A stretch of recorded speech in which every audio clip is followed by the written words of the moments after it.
Hey, this is Evan, and this is the Nonsensory Podcast. On today's episode, we review the latest PlayStation State of Play and the sad labor controversy surrounding one of the studios whose games was shown off at the event. We also talk xCloud on iOS, a rumored massive PS5 third-party exclusivity deal, Pikmin 3 on Switch, and Doom Eternal DLC. So stick around, and let's get into it.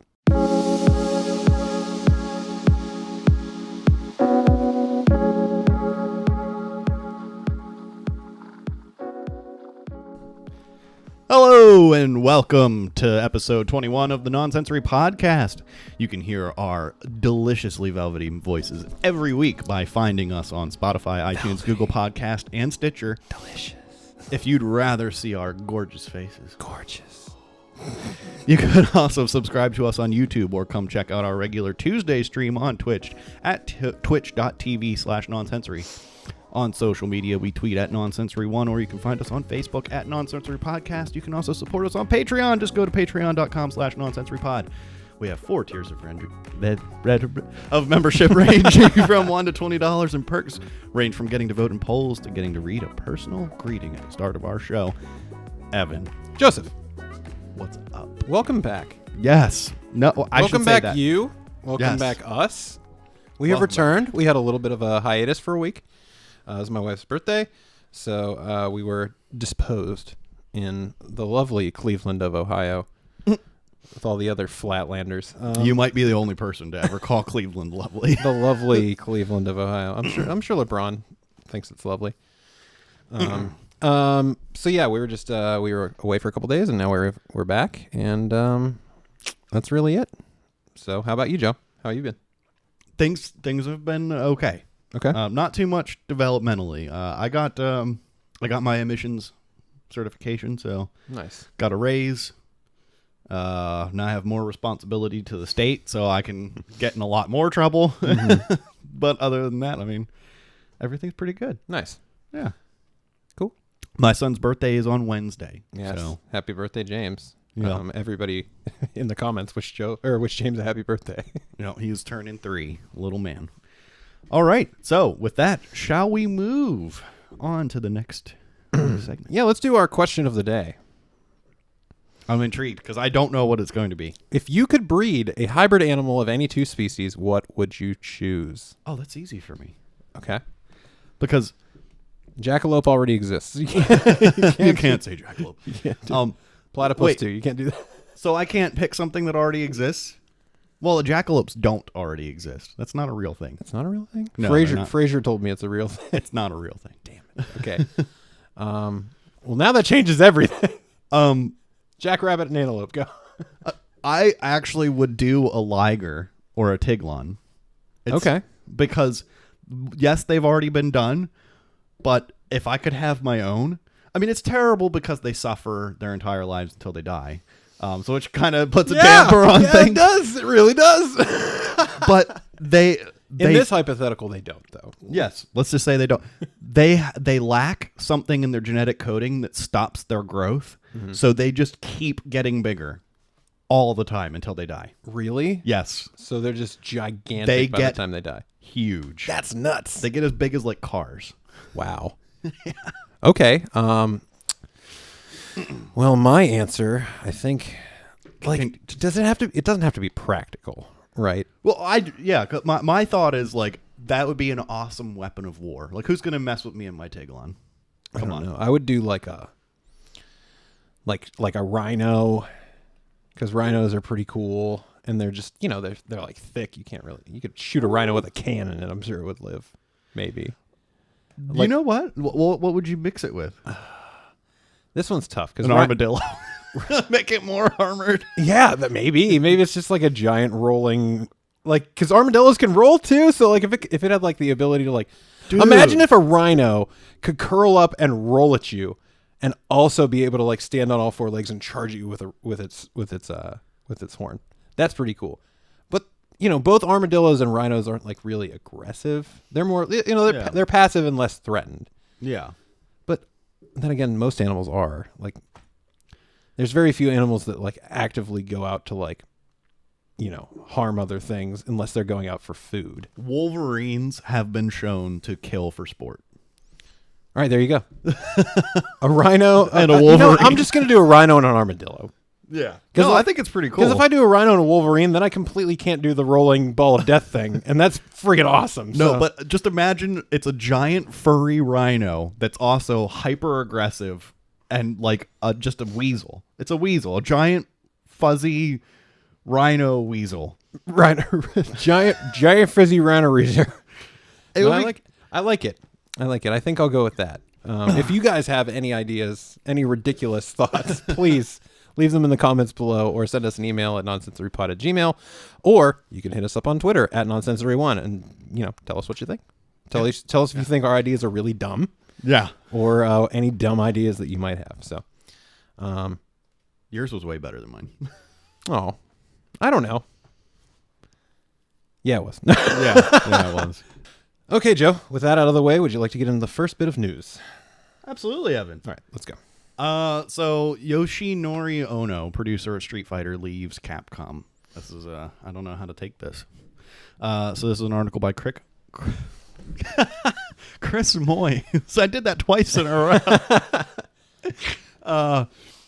Noise and moist. Noise, moist, moist. Boys. Noise, moist, boys. Yoshinori Ono has announced his departure from Capcom after an amazing career with the developer spanning 3 decades. Ono will resign from his role as a Street Fighter executive producer and general Capcom brand manager sometime this summer.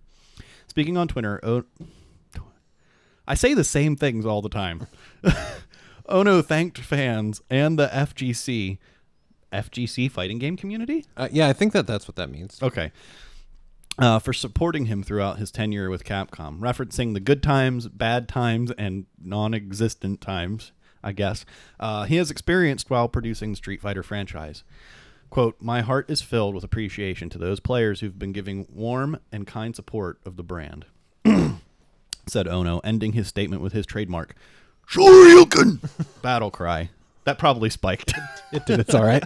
Originally joining Capcom as a sound producer in the early 90s, Ono worked with franchises such as Mega Man, Muscle Bomber, Breath of Fire, and Devil May Cry before transitioning to more managerial roles on titles Onimusha, Dawn of Dreams, Dead Rising, Shadow of Rome, and Capcom Fighting Jam.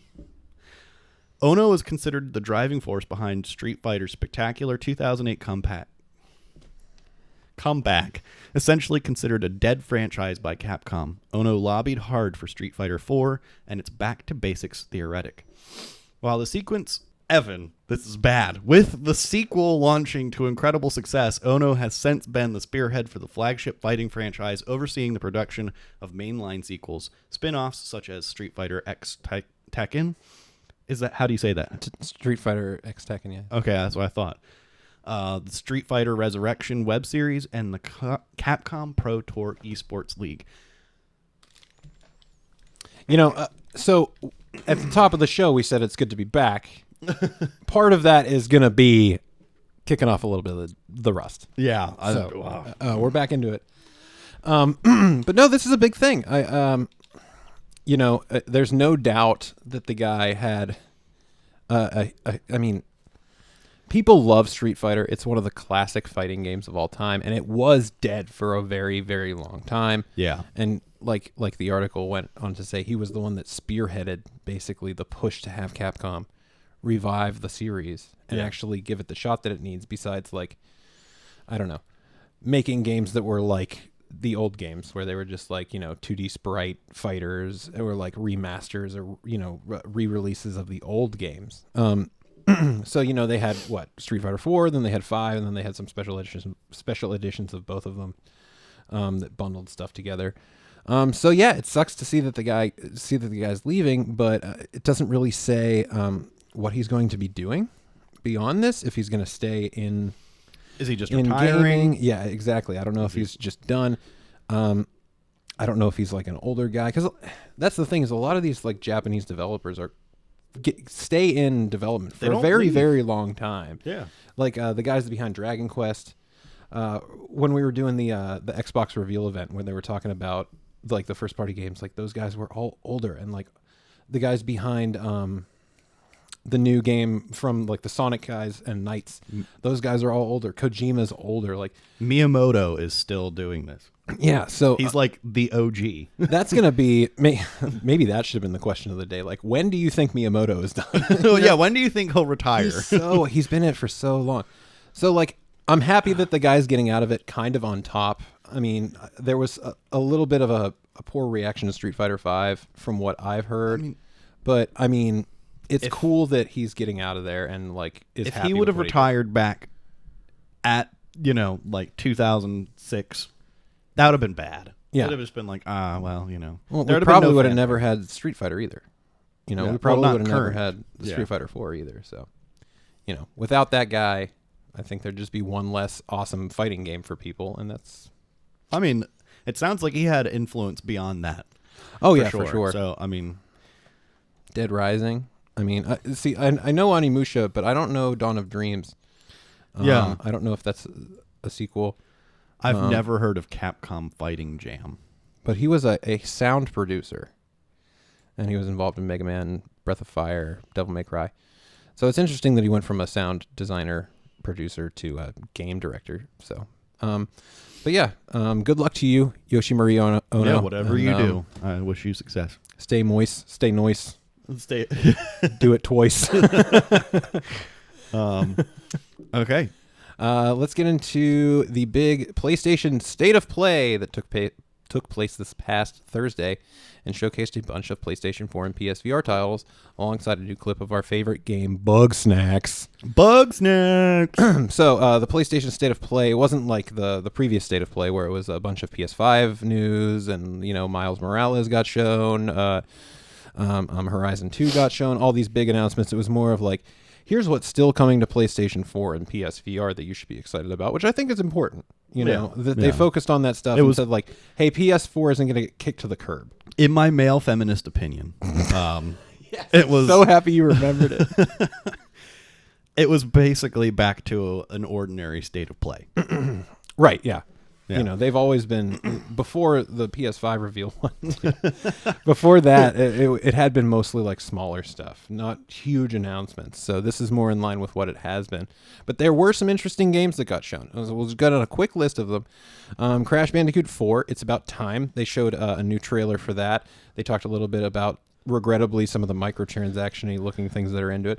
But I thought it looked really good. Yeah, what I had noticed there, what I made a comment when watching the video, like they didn't talk about microtransactions exactly, but they were talking about the skins, and it was like, that tends to go. There's a door that they could go through with that. Yeah. They also showed off Hitman 3 VR, which is basically just you play from a first-person perspective as Agent 47, and at the end of the trailer, they show you follow a guy into an office, and you pull out your trusty old fiber wire and go to town at him. So that looked pretty cool. I'll be interested to see, because it looked like... Garrot? Yes, that's the one. Garrot. Garrot of Rivia. It looked like they were running the PS5 version of it, too. Like, graphically, for like a PSVR game on a PS4, it looked too good to be that. So I don't know if they were showing the PS4 version or if there's, going to be PS5 or PSVR compatibility with the PS5. I didn't think it looked good at all. No? Oh, I thought it looked fantastic. I thought the frame rate looked like crap. Oh, the frame rate looked terrible, which is another thing that made me think that it was the PS5 version. Oh, like it was trying to keep up or something? Or like... Yeah, well... Like, it looked so good that, like, I understood why the frame rate might be bad.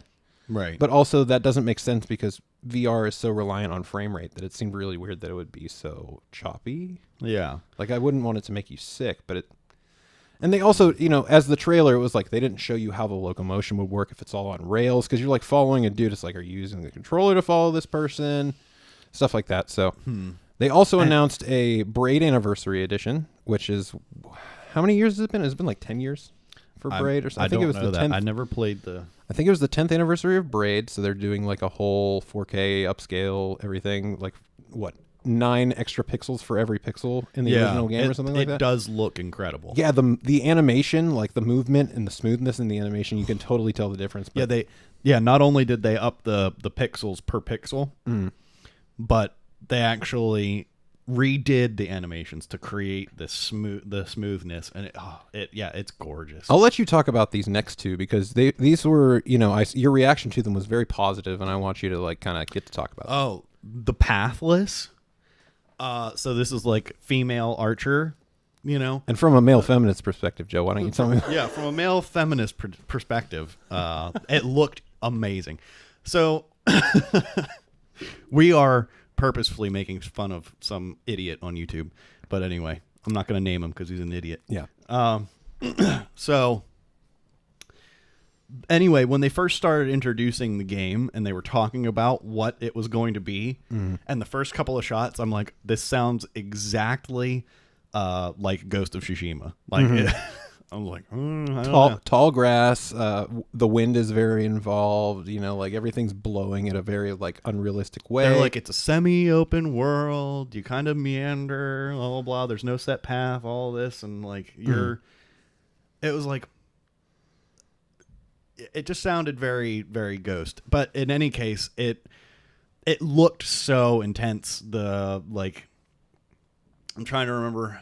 So you explore. You have like these little things that you shoot as you go. So it's not like little diamonds that you like kind of looked at and you'd like auto target them. Yeah, but you didn't have to aim down sight, and shoot at them. It was like it looked like the archery is more like they allow you to feel like you have this skill by not having you do it. It's just like It's like an inherent skill that you have. Yeah. Like you're a savant archer, and you shouldn't have to really like aim as a person to do it. It should just be a thing that's like automatic for you, kind of. It just flows that way. But it was cool because it let what they were saying was by taking away the necessity and the focus on the person aiming, you could focus more on like the movement during combat, which was really cool. Yeah, and there's like these giant ancient beasts, and you have to sneak until you can restore light to the particular region, and then you can fight the beasts. And it looks really good. It has some very that particular bit that they were showing reminded me of Twilight Princess. What was you remember the game that they showed at the PS5 event? That was it was very similar. Where you had like a group of people, and the little guys that would follow the girl around, and she was an archer. No, what is it called? A lot of female archer games. Oh man, I can't. It's like stuck in my head. Not Returnal. No, that was that stupid. That was so dumb. Returnal. Anyhow, why don't you get into that? Yeah. I will say I'm very much excited to see what happens with that game. And Spelunky 2. So I've heard of Spelunky so many times, and I'm just like, whatever. I will just bring to your attention that it doesn't look like that's doing anything. Yeah, it's not. Oh, that's terrible. Anyway, so I never really paid attention. I never looked at it, and then I watched this video for Spelunky 2, and I realized I feel like I've been missing out. It looks like I'm a sucker for a good adventure, and it makes you feel like you're diving into your spelunking. Right. And it just looks really good. It looks I like the adventure aspect and the way that they were describing it, and I feel like I've been missing out all this time by not having ever just looked and given it a shot. So yeah, my nephews have put literally hundreds of hours into it. It's definitely the cool thing is that it's available on so many platforms too. It's impossibly easy to run. You just it's just, and it's almost endless. You just keep playing it and playing it. There's always something new to discover. Well, as long as it's not one of those randomly generated things, I'm okay with it. I mean, I think that there is an element of that in there. I don't like those. So after Spelunky, we have Genshin Impact, which, what was that game about? I don't remember that one. I gotta forget about it. It wasn't super impressive to me. It seemed like a I don't know, like a side-scrolling hack and slash kind of game. Yeah. Aeon Must Die, which seemed almost like a fighting game, but not really. It's just I don't know. What I took away from it was like a lot of the character designs looked very similar to each other. They were all kind of like very armored up looking, like angular, spiky people. Yeah, I thought it looked kind of interesting. Mm-hmm. I don't know. We got a reveal of some actual Bugsnax gameplay, which you were interested in. Hold on, you skipped over Anno Mutationum? Oh yeah. Anno Mutate. Yeah, I think that's what it is. Bugsnax, which got some extra gameplay trailer, which we finally got to see exactly what the game actually looks like. There were bits in it that made me think that it kind of showed promise. It was like maybe. It definitely seems like lighthearted, kind of like almost, like you're mostly solving puzzles and exploring, which is cool. It looked like it showed potential for there to be things going on in the background that were a little more serious.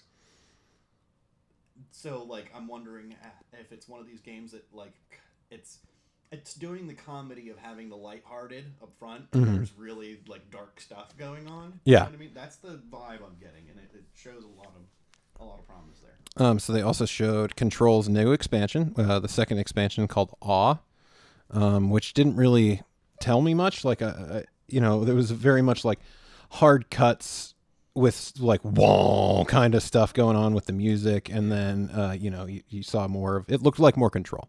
Everyone loves the whoa. Yeah, it's since what is it? Inception. Since Inception, that's all we get anymore. There was also the sign hopping platform Pedestrian, which was pretty cool. It looked interesting. It took you from like somebody's drawings on their corkboard in their office to like through a bunch of stuff into the outside on some street signs. If that game's $20-$25, perfect. Yeah, I can't imagine it to be much more than that. So they also showed Hood Outlaws and Legends, which I assume when I saw Hood and I saw the game, I took it to mean like Robin Hood. Yeah, but I thought it looked awful. Yeah, it didn't look very promising in terms of like that's what's weird is this whole thing was like a PS4 event kind of thing and showed a bunch of PS4 stuff, and the PS5 stuff that they showed was like Bugsnax and like the Hood Outlaws and Legends, which didn't look very good at all. But yeah, it looked like, I don't know, it just looked like a dark melee fantasy combat game. Ultra cheesy. And they also showed Temtem is coming to PS5. Temtem is a Pokemon-like adventure game that, you collect monsters, you battle monsters, yada yada. Everything's very cute and colorful. And it's been on PC for quite a while now. But it's going to make its way to console on PS5. And finally, Sony showed off an extended gameplay trailer for Godfall for PS5, which I saw a bunch of people reacting to it like, this doesn't look very good, but I thought it looked fine. I was expecting more of a realism factor, but instead everything's like shiny and comic-like in the way it looks, and that wasn't what I was expecting, but I did think it looked good. I just think it would have benefited from a more realistic look.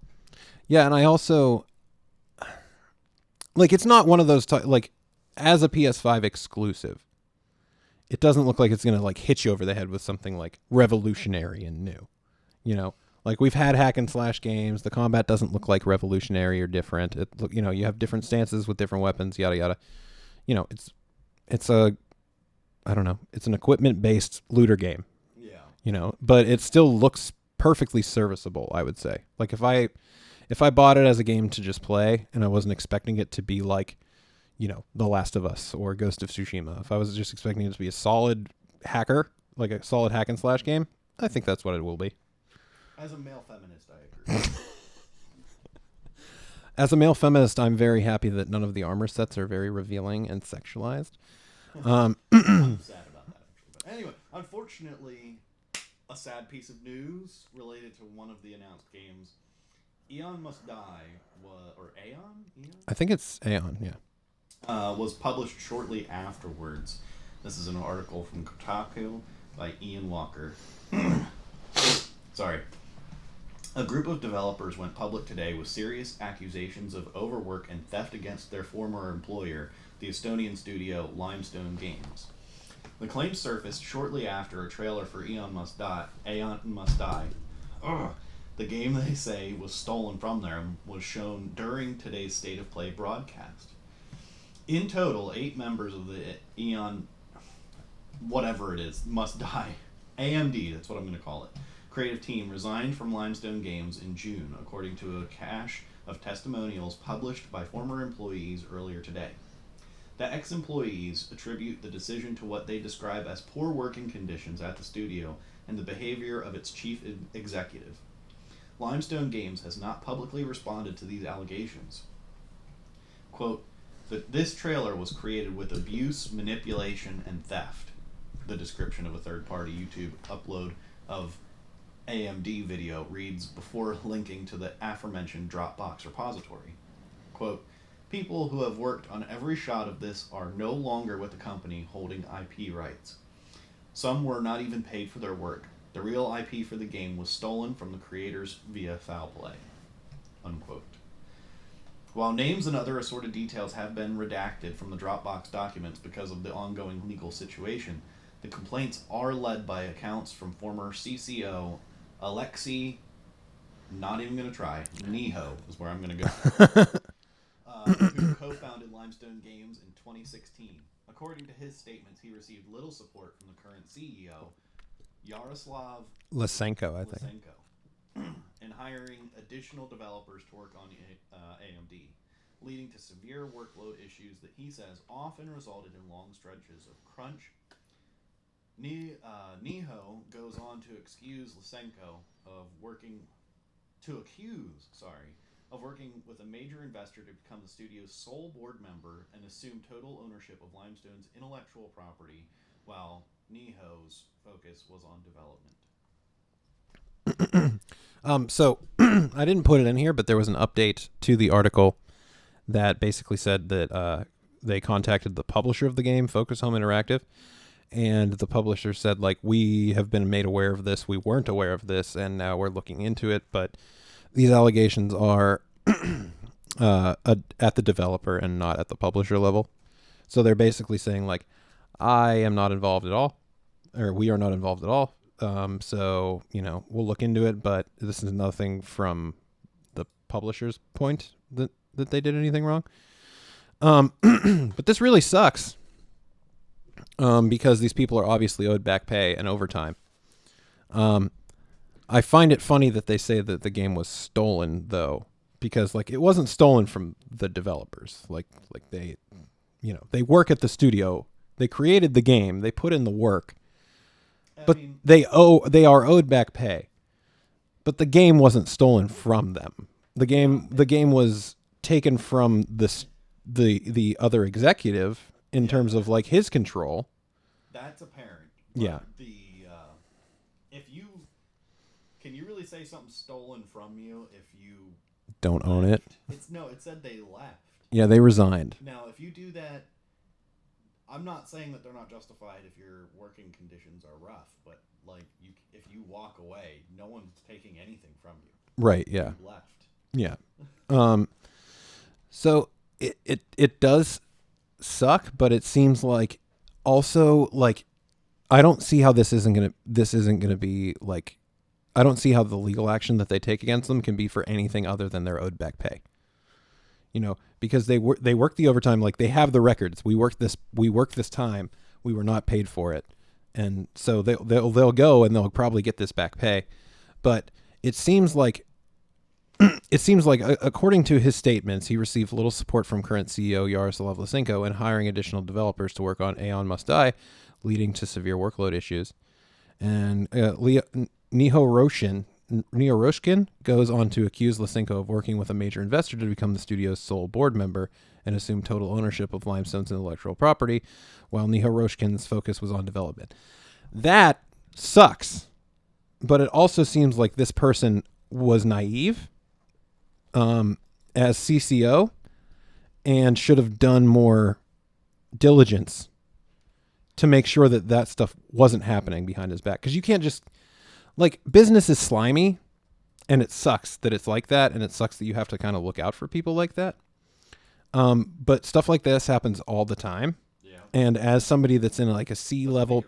As somebody that's in a C-level executive position at a company, you can't just go, oh, I'm going to focus on the development and not worry about any of the investment side or anything like that. Granted, they're a small developer, but part of being in that level of a position is like knowing what can happen if you just completely divert your attention from stuff like shareholders and investments and stuff like that. Because people are scummy and they will steal stuff from you like that. And it seems like he just put too much trust in this other guy and it was taken advantage of. But in terms of what I'm seeing here, it doesn't look like anything illegal happened outside of them being owed back pay. Yeah. So I hope that you get your money, and I'm not necessarily hoping for good things for this game because of how scummy the person was, that did backdoor, deals to cut the other person out. But I don't think that this was something that was necessarily stolen so much as, there's a game that's being played here and they kind of lost it. Yeah. Is kind of what I'm getting at. So, for the next bit of news, we have xCloud is likely not coming to iOS. This is from Brett Macadonsky at Destructoid. Next month, Project xCloud is bringing more than 100 games to Android using Xbox Game Pass Ultimate subscribers. However, iPhone users shouldn't expect Xbox game streaming service to hit their device anytime soon. In a statement to Business Insider, Apple confirms that its notoriously draconian App Store policies are inflexible in a way that prevents Project xCloud, or Google Stadia for that matter, from reasonably existing on iOS devices. Apple requires that every single title available on Project xCloud be submitted and reviewed individually. The Project xCloud app, which serves as a gateway to launch more than 100 games, is in violation of that. An Apple spokesperson says, before they go on our store, all apps are reviewed against the same set of guidelines that are intended to protect consumers and provide a fair and level playing field to developers. This exact ecosystem is a standard that only gaming is really held to. Services like Netflix don't run into the same problems, which Apple pins on different consumer expectations baked into the App Store relating to gaming. However, Apple doesn't have a lot of incentive to bend the rules for a direct competitor. Last fall, Apple launched Apple Arcade, a subscription service for playing games on iOS devices. It's more or less exactly what Project xCloud is doing. That doesn't mean Project xCloud on iOS is dead in the water. Apple insists that gaming services can absolutely launch on the App Store as long as they follow the same set of guidelines applicable to all developers, including submitting games individually for review and appearing in charts and search. It's a lot of hoops to jump through, and Apple knows that. Project xCloud is already on iOS devices and is very limited in a very limited capacity. It was open to 10,000 beta testers who only had access to Halo the Master Chief Collection. Microsoft hasn't built upon that at all. It's likely to stay that way for the foreseeable future. Project xCloud merges with Xbox Game Pass on Android devices on September 15th. iOS users are left out, probably until Apple changes its App Store policies. What do you think about that, Joe? I was tempted to do it again. I feel like I almost did it for you. I feel like it's ridiculous for Apple to hold this standard when they understand, like, when they see what the service is supposed to be. Mm-hmm.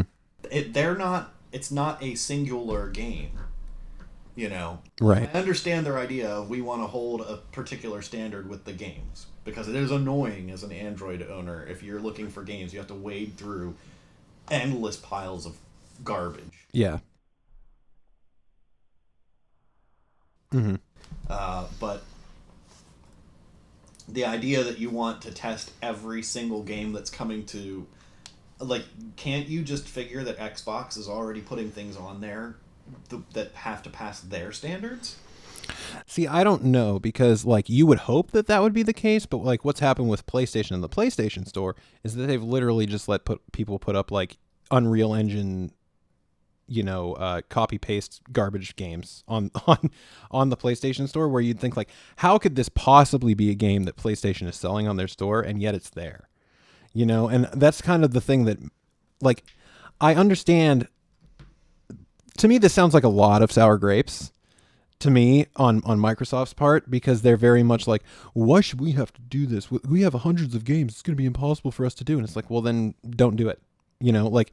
every game that goes on the app on iOS has to go through this. If you're going to offer a service that offers hundreds of games, then they want you to do it with every single game. And you don't want to do it because it will take time, and you want to get this thing out as quickly as possible because you're promising it, and you can get it out on these other platforms, and you don't necessarily want to go to all the extra time to put it out just on iOS and have to go through the certification process for that. But I think part of it, and I'm not entirely sure, but a lot of phone games get a lot of guff for being like poorly made, slot machines, full of microtransactions and stuff like that, and that can lead microtransactions, no real gameplay. Yeah, it can lead to like abusive, horrible games that make the community worse, and so Apple's policy is to stop that. And so it's like, yeah, do I think that Microsoft is going to have that happen? Probably not. I don't think that Microsoft is just going to throw up a bunch of slot machine garbage games. But, you can't really say, well, Microsoft doesn't have to do it when all these other people are having to do it. It's kind of those two sides of the business kind of conflicting with each other. Yeah. So, I mean, realistically, like, I just think that Microsoft has the ability to go through and certify all their games to be on it. So they probably should just do it. Just hurry up. So let's keep moving. Get on it, Microsoft. One at a time. That's all you got to do. So the PlayStation 5 is set to shock the public with the quality of its timed third-party exclusives. This is an article by Andy Robinson at Video Games Chronicle. Yeah, there's an S there. Don't try to look up Video Game Chronicle. It'll take you some like bullshit. Yeah. A site for male feminists. In my male feminist opinion, this article is going to be read right now. Kind of Funny's Imran Khan claimed in a video on Thursday that the public will be shocked to discover the caliber of titles Sony has secured for its next generation console. Quote, how many times can I read the same sentence? Quote, there are things you will be shocked to find out that Sony is money-hatting? Like they are locking up for timed exclusivity. Quote, like, wow, that this is a game that you're choosing. Not because it's bad, but because it's huge. I'm sorry. Wow. Quite the... Quote, so I'm interested to see what this conversation is going to be in a couple of months, because there are games that are wildly accepted as multi-platform that Sony is locking up for a little while. He added, so I would not be shocked if they did something insane like an Avengers Spider-Man exclusivity. PlayStation has already announced one significant platform exclusive this month, in the form of Marvel's Avengers Spider-Man character. Another Square Enix game. Yeah. Another Square Enix game that could potentially be aligned with PlayStation is Final Fantasy XVI, which a noted insider recently claimed would be a PS5 timed exclusive. Reset Era forum member Navtra had previously correctly revealed a large portion of PS5's reveal event announcements. In a new post this week, Navtra claimed 16 is real. It was supposed to get announced in June's event. It's supposedly closer than most people would think. The user added, it has some kind of PS5 exclusivity. It was vague back then, but it seems to be full-timed exclusivity now. And I have no idea why they haven't announced it yet. So bottom line, it sounds like some big stuff is going to be Sony only for a while. Mm-hmm. Yeah, and Imran Khan needs to learn to talk. Money hatting. Yeah, well, he's European. Yeah, I'm not. It's just it's just a term that I've never heard before. It's not that. That whole sentence was like. Oh, I know. So I am interested to see what. I'm not gonna do it again, but it's just like wow. Wow. Yeah, I kind of want to read it. I kind of want to read it like a Christopher Walken. Like, wow, that's the game you're choosing? Not because it's bad, but because it's huge. Like, I don't know. Yeah, it's a very interesting strategy because, in the Xbox 360 era, Microsoft did a whole lot of timed exclusivity with like the Call of Duty franchise and stuff would come out first on Call of Duty or on Xbox, and they would show them at all their they would show them first. They would do a lot of their big reveals for the Call of Duty games at the Xbox events and stuff like that. And since then it's flipped to where PlayStation is like the Call of Duty console now, and they did the exclusivity with GTA 5 coming to PS5 in 2021. And it seems like they're going to keep going with the Call of Duty exclusivity and with the Spider-Man stuff and with this now with Final Fantasy 16. And I'm sure he's talking about more than just FF16. Oh, yeah. I think that Sony is really leaning into the exclusives, not just the stuff that they make, but also the stuff that they can bring out. That one is surprising, though, that Final Fantasy being an exclusive. Well, I mean, it was an exclusive for a long time on PlayStation. Yeah, but it hasn't been in a while. Oh yeah, for sure. Since like what, 13? 13 was multi-plat. Yeah, so that's interesting. We'll see how it pans out. We'll see. I'm sure we'll get more information in the months to come. Hopefully, we'll get some more announcements about the system soon. Yeah. Speaking of Call of Duty. Professional transition right now. Activision teases that a new Call of Duty announcement is scheduled for next week. This is from Jordan Oloman at IGN. Activision has sent a mysterious crate to members of the press with instructions suggesting that this year's Call of Duty game may be revealed on Monday, August 10th. Call of Duty news outlet Charlie Intel posted a picture of the wooden crate to Twitter yesterday. According to the instructions included in the press kit, those receiving the crate have been told not to open the crate until August 10th at 12 p.m. Eastern. The specific date and time, that'll be tomorrow. So by the time you hear this episode, it may have already been revealed. And if so, we'll talk about it on the next episode. The specific date and time suggest that this could be when this year's Call of Duty game could be revealed. Charlie Intel mentions in a follow-up tweet that they have been told to send a text to a number on Monday in order to receive a code that will unlock the crate. So this is kind of like like an interesting little... an interesting way to market the game to kind of get people excited. And I think that it's cool that they're sending it to like it's an obvious Call of Duty related outlet, that reported this. So like I don't know, it's just a creative way to get the hype going. Yeah. And especially without proper events for this year. Yeah. It's a way of drumming up some kind of excitement, and it's creative.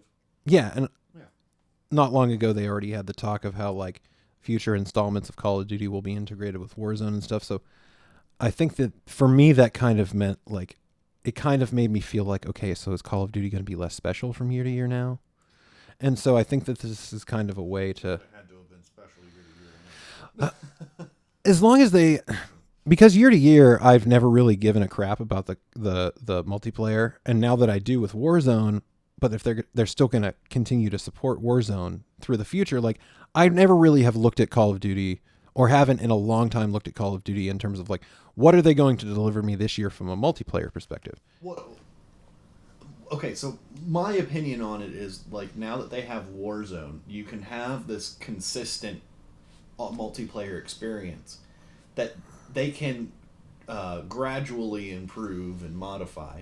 Yeah. Okay, so that's all well and good, but that actually allows Activision and Treyarch, that gives them time to just focus on making really good campaign stories and things. Yeah.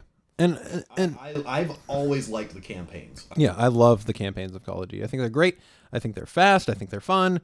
They're always huge production values. They're fun to play through. They're kind of mindless, just like experiences. It's like playing an action movie, and sometimes that's all I want. Yeah. They're really good experiences as far as first-person campaign. I will be interested to see if there is still like what their multiplayer will consist of with this game though. Because like I think Warzone is going to exist outside of like Warzone will get content geared towards the new game, but I still think that much like last year's Modern Warfare, where there's still like a base multiplayer game that's not Battle Royale related, I think that this one will still launch with that. I'm just interested to see what that will be now that we're in like a post Warzone kind of environment. So, Joe, this should be you because this will be. It's Nintendo news, Joe. You're our Nintendo reporter. I'm gonna get into this. So what? Before we get into the article, a little bit of background. So we were actually reading about Grounded and how I think what did it hit 10 million or something? There was something that Grounded was in an article, and it was like, it's doing gangbusters, and it's like, well, I mean, it looked amazing. Of course it is. Yeah, and as a male feminist, it looked. I got really excited, and I said, you know what it reminds me of? Little people moving around in big environments. It reminds me of Pikmin. And then, lo and behold, yeah. Not 2 minutes later, I stumble across this. So it's one of those things. You speak it into existence. So, Pikmin 3 Remaster. And there's something to this article that I kind of want to get into that's not the game itself. But as reported by Nintendo Everything, I didn't pull out who did it. I got you. Yeah. Keep going. As reported by Nintendo Everything, the original 2013 version of Pikmin 3 disappeared from the Wii U eShop shortly after yesterday's announcement of Pikmin 3 Deluxe. That was Andy Robinson again with Video Games Chronicle. The Wii U version of Donkey Kong Country Tropical Freeze was also reportedly removed from the Wii U eShop following the announcement of its own Nintendo Switch port.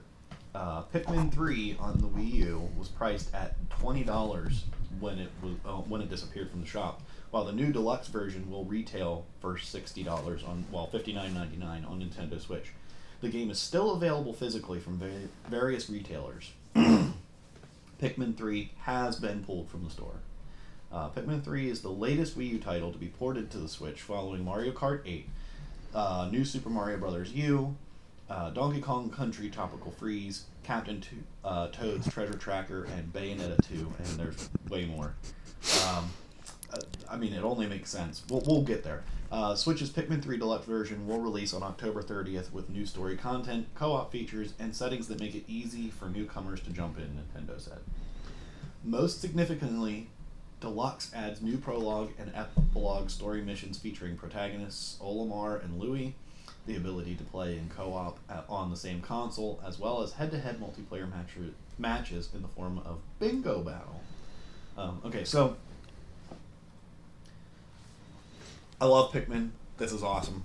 Mm-hmm. Being able to play it on my Switch, that's cool. I don't remember playing 2 all that much, but I remember playing the original on the GameCube. Was that was Pikmin 2 a Wii game or a GameCube game? I think that 1 and 2 were both on the GameCube, but I think you're right. If I'm remember, I don't think there was a Wii Pikmin game. But anyhow, that's besides the point. But it makes sense. Okay, what I wanted to get into on this was, like, they're taking it down from the Wii U eShop at $20 and then popping it onto the Switch. And yes, I'm sure they're gonna do some stuff. Like they did say, yeah, they'll add some things. Mm-hmm. I'm sure they'll maybe make it look a little better. I don't know, but they're taking it from $20 and making it $60. Yeah, and I feel like that's a little bit of Nintendo's stinginess going on there, Yeah.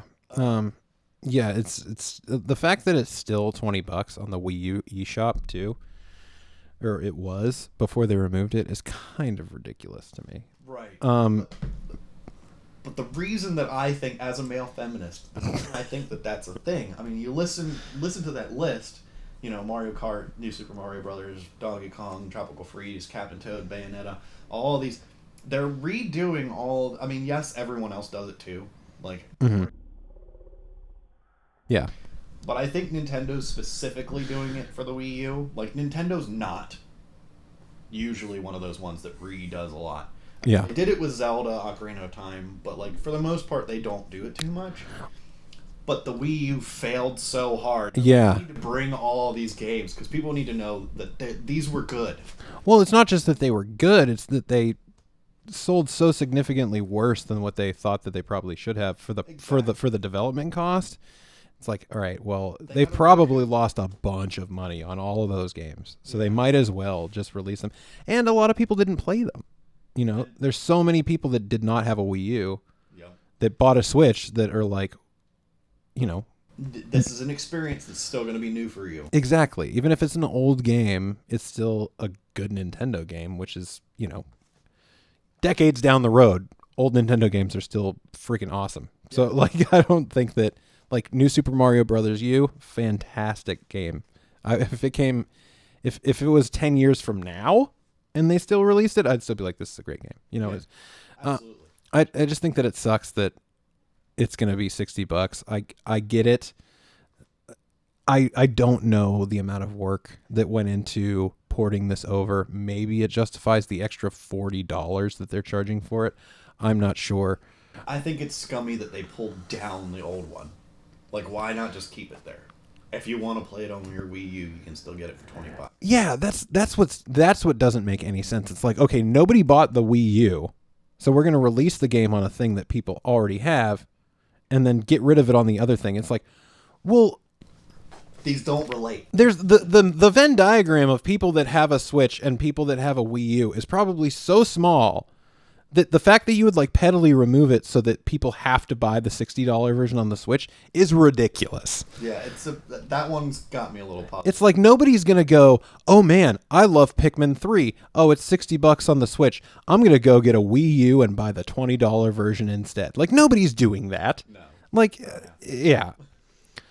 This is kind of, we're going to go through this one pretty quick because it's not really anything that I think we need to elaborate on. It's just following up on a previous story that we reported before we went off on break. There was speculation that Microsoft was going to discontinue Xbox Live Gold and make it free and integrate it into the Game Pass and xCloud service that everybody was kind of going to, getting excited about that they were going to just offer as a thing. And this is from Video Games Chronicle, Tom Ivan. Last month, it was reported that multiple sources that the long-running service could be repackaged or phased out and multiplayer made available for free to coincide with the launch of Series X. But VGC reached out to Microsoft for further explanation, and a Microsoft spokesperson told VGC that the update to Xbox Online Service in the Microsoft Service Agreement refers to the underlying Xbox service that includes features like cross-saves and friend requests. This language update is intended to distinguish that underlying service and the paid Xbox Live Gold subscription. There are no changes being made to the experience of the service or Xbox Live Gold. So Xbox Live Gold isn't going anywhere. I don't think that you can still... I don't think that they've offered the ability to go and purchase the 12-month subscriptions on the store again. But you can still buy the 1 month, you can still buy the 3 month, and they're basically saying, like, Xbox Live isn't going anywhere. Whether that stands true moving forward, I don't know, because a lot of times marketing speak and PR speak is very much like, there are no changes being made, because they haven't currently been made right now. But they might be made tomorrow, but I'm still not lying to you because it's still true right now. You know, caveat. Yeah, exactly. If you equivocate enough, you can get out of saying pretty much everything. But it's still strange. It's still really bizarre because the way that most people buy Xbox Live Gold is the year subscription. Yeah. So that could be also like we want to rake in a little bit more because those month and 3 month subscriptions cost more. Yeah, a couple bucks more, but it's still a couple bucks across millions of users. I've seen examples of games companies that just don't care. They'll just straight up lie right to your face. Mm-hmm. They don't care. No Man's Sky. No Man's Sky. No, that's not. I don't think that's a good example. I think that's failure to deliver. As a male feminist, I was greatly disappointed in No Man's Sky. Okay. I don't think that's an outright lie. I mean, literally, someone says, this thing isn't going to... We're not doing that. And then, like, the next week, it's like, oh, yeah, we did that. What? Yeah. Anyway. This bit of news I'm very excited about. Oh, this is me. This is you. Rocksteady announces Suicide Squad game reveal. Warner CEO confirms studio isn't being sold. And this... We got a lot of Andy today. Andy's the man. He's putting in that work. Did we get 2 or... Oh, we had 3. I think we had 4 articles by Andy today. No way. Yeah, I think so. So Andy, thank you so much for writing all this goodness. We had 3. But we're giving you credit. So, this is at Video Games Chronicle. No, we did have 4, I think. Yeah, we did.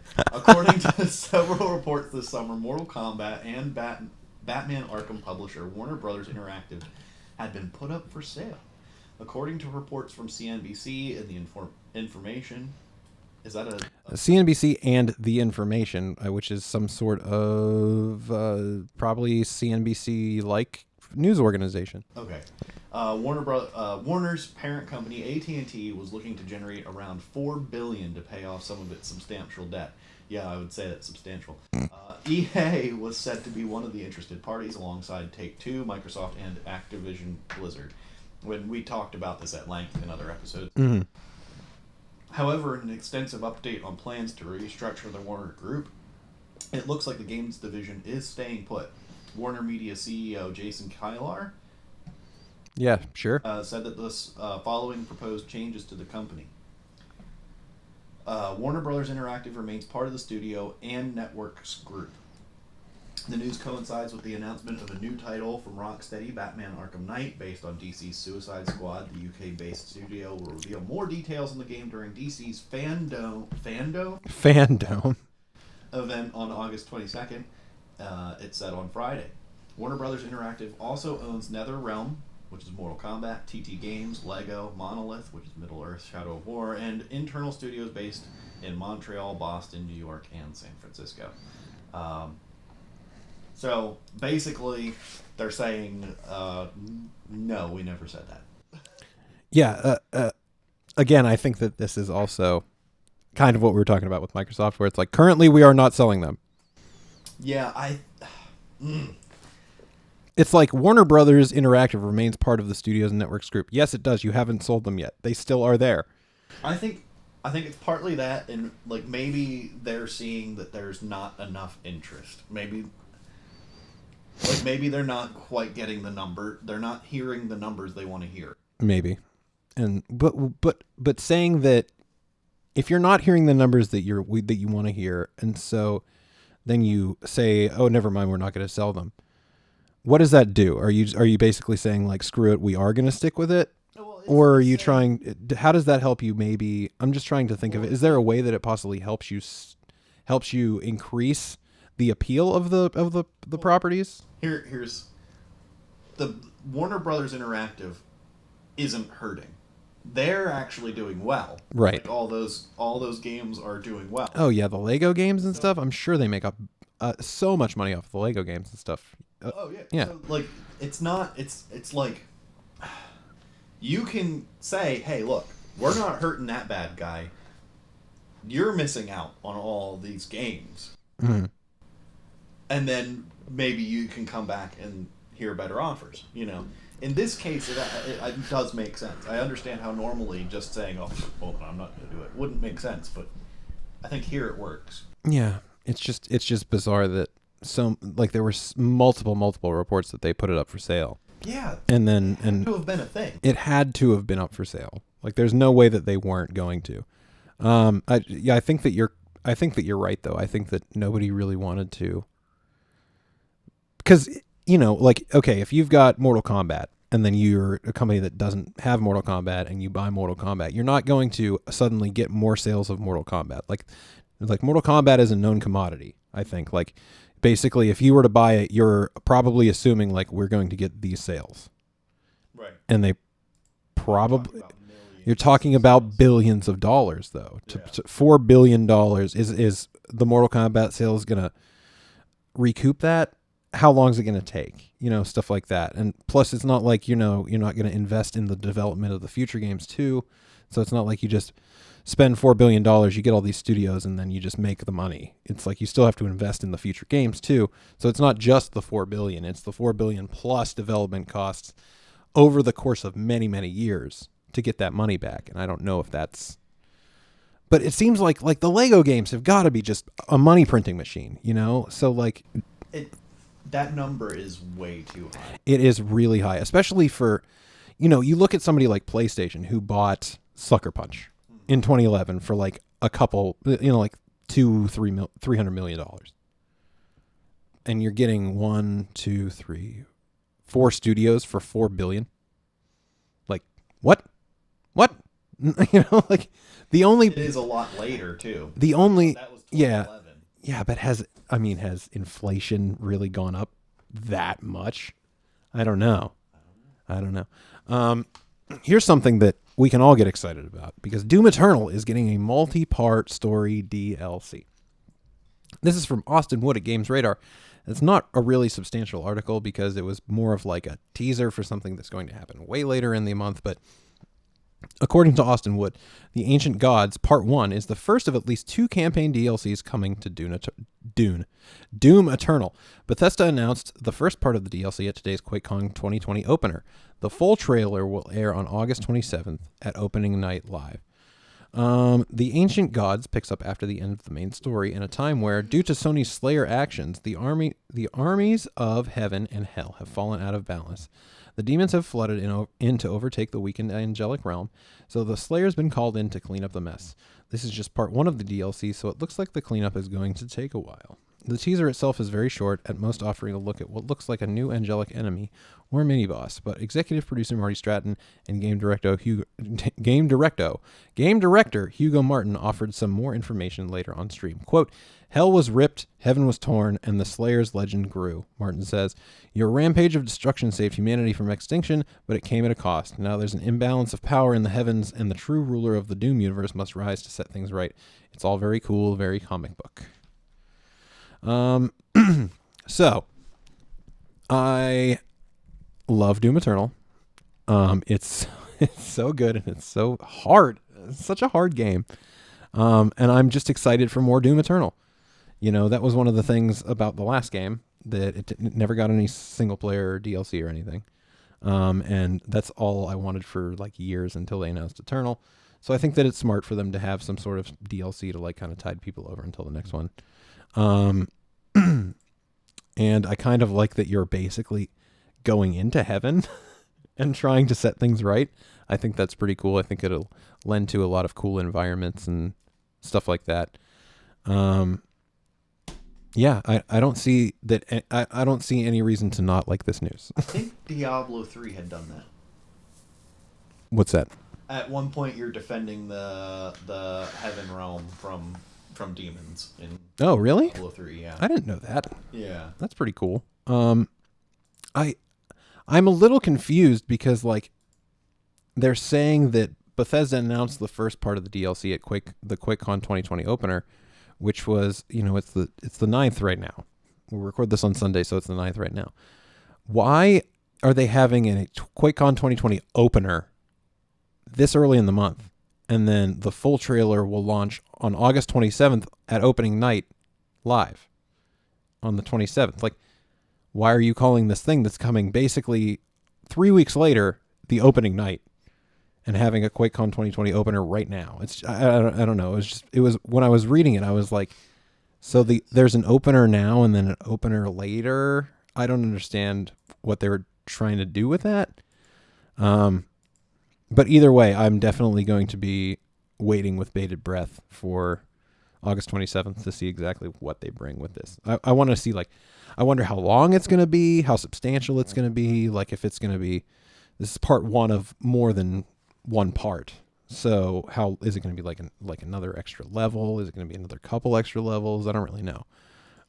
But if it's something like super substantial, like an extra like 3-4 hours of game, I'm stoked. So. I mean, it's not my bag. I'm glad you're happy. Thank you. And you can be happy with Pikmin. Yeah. And then we'll both be happy. And then you can play The Last of Us too.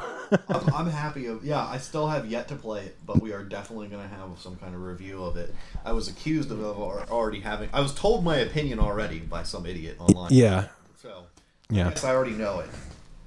I already know I'm going to love it. I guess wanting to appreciate a story focused on women is makes me a male feminist. Yeah, but the male feminist in me agrees with what you just said. And well, I mean, I feel like by us saying as a male feminist is kind of like saying that, like, oh, that's so silly that you would say that. I totally am, by the way. And I don't care if you call me that. Like, I just don't. But anyhow, I don't know what it entails. I mean, I think anything that hurts one gender over another hurts them both. Yeah, exactly. There is no thing that's good for men that's bad for there's no thing that's bad for men that's good for women, or vice versa. Yeah. And I think that's true of all humanity. Yeah, you tear one gender down, you tear them both down, because we're all human. Damn it. Yeah, Except you, YouTube commenter, demon, called me. And as the fat one, I'm gonna do the outro. As the male feminist, I'm gonna say no. You're the male feminist, and I'm the fat one. Okay, that's all for today. Please remember to like and subscribe wherever you're listening. We would like to hear from you, so comment if you like, and you can email us at You can email us at nonsensorypod@gmail.com or tweet us at nonsensory1. We also stream Tuesdays at 7:30, so this coming Tuesday at 7:30 p.m. Eastern, we will be streaming. I think we're going to finally finish Halo CE. We were supposed to do it last week. Please, God, can we be done with this game?